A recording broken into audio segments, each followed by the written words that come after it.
Hello, you. It's me. Today we're going to talk about Merrick by Anne Rice. I'm not going to hold this up the whole time because there's really nothing for you to look at. It's a black book. This is I've had this for years, and I had a really shameful period of my youth where I thought all books looked cooler without the dust jackets. So I threw probably about 50 in the bin. So, yeah, I know. Bad. So, first up, confession, I didn't start booktube with a clean slate. I was deep in the midst of a couple of series. I did say I was going to post book reviews for every book I read as I read them. So if it's not a book one in a series that I'm reviewing, what I'm going to do is I'm going to give an overview of the series so far, what's going on, where we're up to, really try and sell you the series if it's a good one. So there's going to be a few spoilers in here. I will try and keep them as minor as I can. I'm not in the midst of too many series, so I mean, these should be kind of few and far between. I'm probably reading about 4 or 5 different series at the moment, but we'll get there in the end. So this book is number 7 in the Vampire Chronicles series by Anne Rice. Number 8 if you count a spin-off from 1998 called Pandora. The first book was made into a movie of the same name, Interview with the Vampire, which in my opinion is the best vampire movie ever made, and definitely the best roles of Brad Pitt and Tom Cruise's career, in my probably unpopular opinion. So if you haven't watched it, what have you been doing with your life? Go and find that movie, put it in your eyes. You will not regret it. I actually watched the movie before I started the series, and like the movie, the book follows the genesis and life of a vampire from New Orleans called Louis de Pontdulac, I think is his second name. As he coexists with the vampire who made him, is, for reasons unknown to the reader so far, left alone in the world, and him making his way from the New World of America to the Old World of Europe, looking for more of his kind. Now, this really lured me into feeling that the series was going to be about Louis. Because book 1 was entirely about Louis from his point of view. But after book 1, he really is a secondary character. And pretty much every other subsequent book in the series revolves around the life of the vampire who created him, Lestat. Lestat's making, his search for other vampires, his quest to discover the origins of the vampires as a thing, the progenitor, the queen of the damned. It follows his rise to power, his fall from grace, his wrestling with mortality and morality, and a really Faustian journey to paradise and the pit, almost in a sort of Three Ghosts of Christmas way. It's really spectacular. As he does this, he meets other vampires on his travels. They become enamored with him, and they become a part of his life and his journey in a big way. And these vampires, taking inspiration from Lestat in terms of him chronicling his life in the Vampire Chronicles, begin almost a series of books within this series, which are their own life and memoirs written in first person from their point of view. These are really emotionally driven books. They're written very gracefully. There's a heck of a lot of romance, but it really is romance without sex, which totally is not part of a vampire's life at all.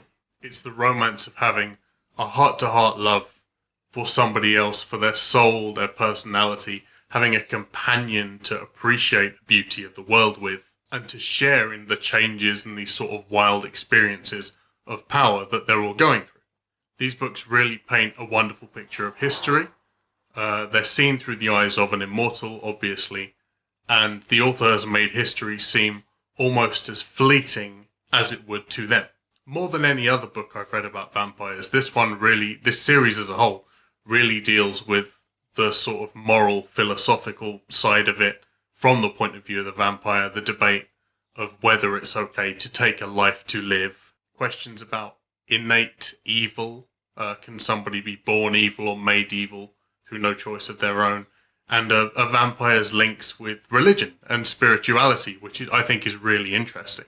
As a series as well, it really does draw from a lot of nations, a lot of cultures, from the vampire origins in Egypt to the Olmec and Maya of South America, the old world of Paris and the new world of the American South. It's really a well thought out series that I would highly recommend to any hardcore vampire fan or people that consider themselves hardcore vampire fans.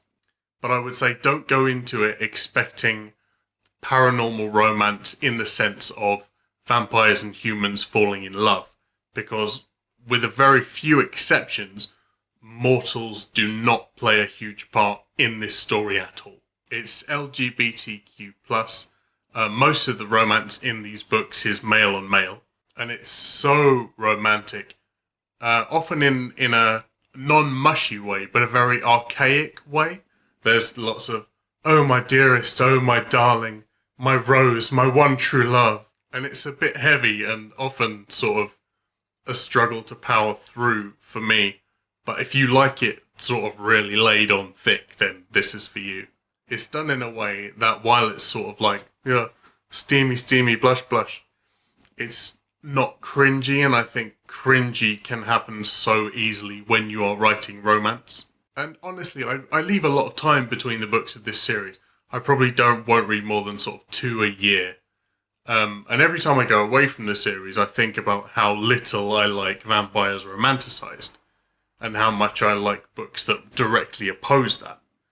And I go back into this series really every time just expecting to be cross and to not like it. And every single book I've read in the series has just been really enjoyable, and I've had a good time. But yeah, timeless series, really good, ages really well.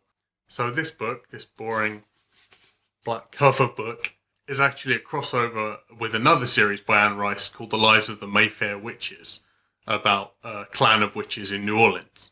And it really revolves around 2 main characters. Merrick Mayfair, who is a witch taken in by the Talamasca, which is an organisation that is hundreds of years old and researches and catalogues the paranormal.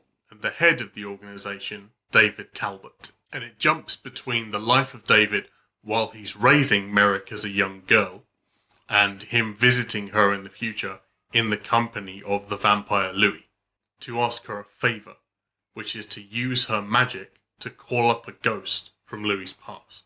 It's almost entirely set in New Orleans, like the first book of the series, and this is the first book in this series which to me doesn't feel like a flashback. It feels mostly like, okay, this is the last chapter of the past. Where do we go from here? We're all caught up. This is present day. It was a very quick read. I would have liked it to have been a slightly longer book, just so that it could have explored more the relationship between Louis and David, which was very interesting. It did feel like Anne Rice opened the book with one story, told that story for 2 chapters, used the rest of the book to tell a completely different story, and then resolved the first story in the last sort of 2 or 3 chapters. I'm not too mad about that, because I do feel like it's a long series. I still have more books to go, so there's going to be some more character exploration, but the jump and the missing out of what could have been explored from story 1, I feel like it could have been a longer book, and I would have enjoyed it more. It sort of explains a rift between the black and white clans of Mayfair witches, and I feel like I probably would have gotten a lot more from this book had I been reading the other series at the same time. And honestly, I did try and pick up that series a few years ago, and I just really didn't enjoy it at all.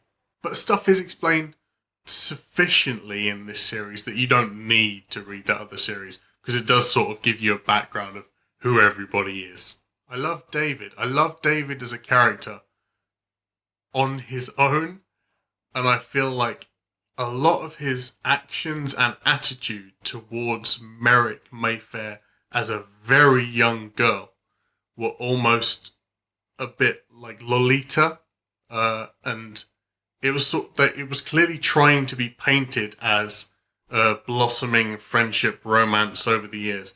But then you think like he's at least 40 years older than her, and a lot of their interactions and his descriptions of her felt a little bit dodgy.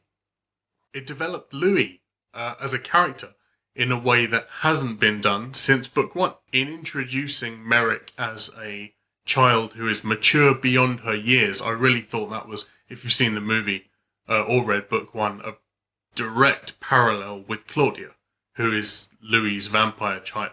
But Merrick's maturity comes from a very different place from her experience as a child before she went into the Talamasca, whereas Claudia's is something that sort of develops very slowly. So I thought that was it felt like a clever contrast to draw. I thought this book was less about a changing background behind a cast of immortals and a single person's changing mindset, and more about the changing relationship dynamic between two characters. I definitely feel like with the ending of this book, it closes a door on the events up to now, and really opens the way for a thread that I have really been hoping to be explored since it's even mentioned in book 3, when I was like, this could be something interesting.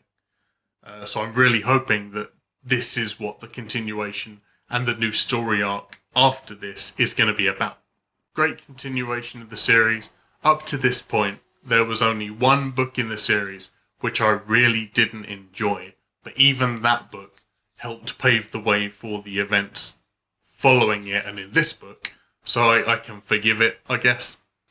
Now, I've been doing my book ratings on here so far out of 10, but I really think it's too big a scale, considering that I can do sort of decimals like 7.5, 5.5, and I think having a scale that big is really going to be sort of almost affected by car noise, affected by even my mood on the day, which is a bit unfair to the books.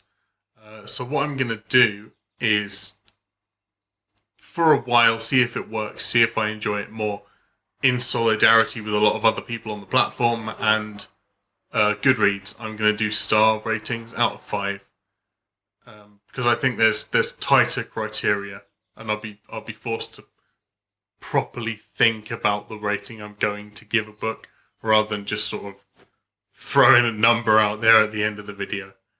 So yeah, I enjoyed this one. Wasn't mind-blowing. Good doorway to the rest of the series. So I'm going to give it 3 stars out of 5. I know this review was a bit beefy. Thank you for sticking with it. The other books in this series that I review from here obviously aren't going to have this big series intro bit at the beginning, so they'll be a lot shorter than this one.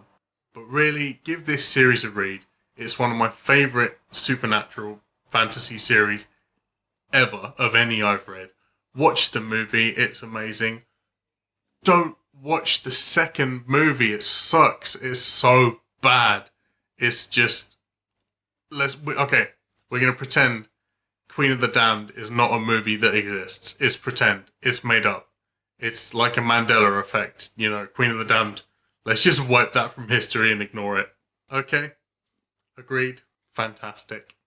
So, thank you for watching. If there's anything you'd like me to read, anything you'd like me to review, any tags you think I should do, pop them down below. If you've read this, if you've finished the series, if you're reading this series now, let me know what you think. As always, it's a new channel. Constructive criticism is appreciated, so pop a comment down. Thank you for tuning in. See you soon.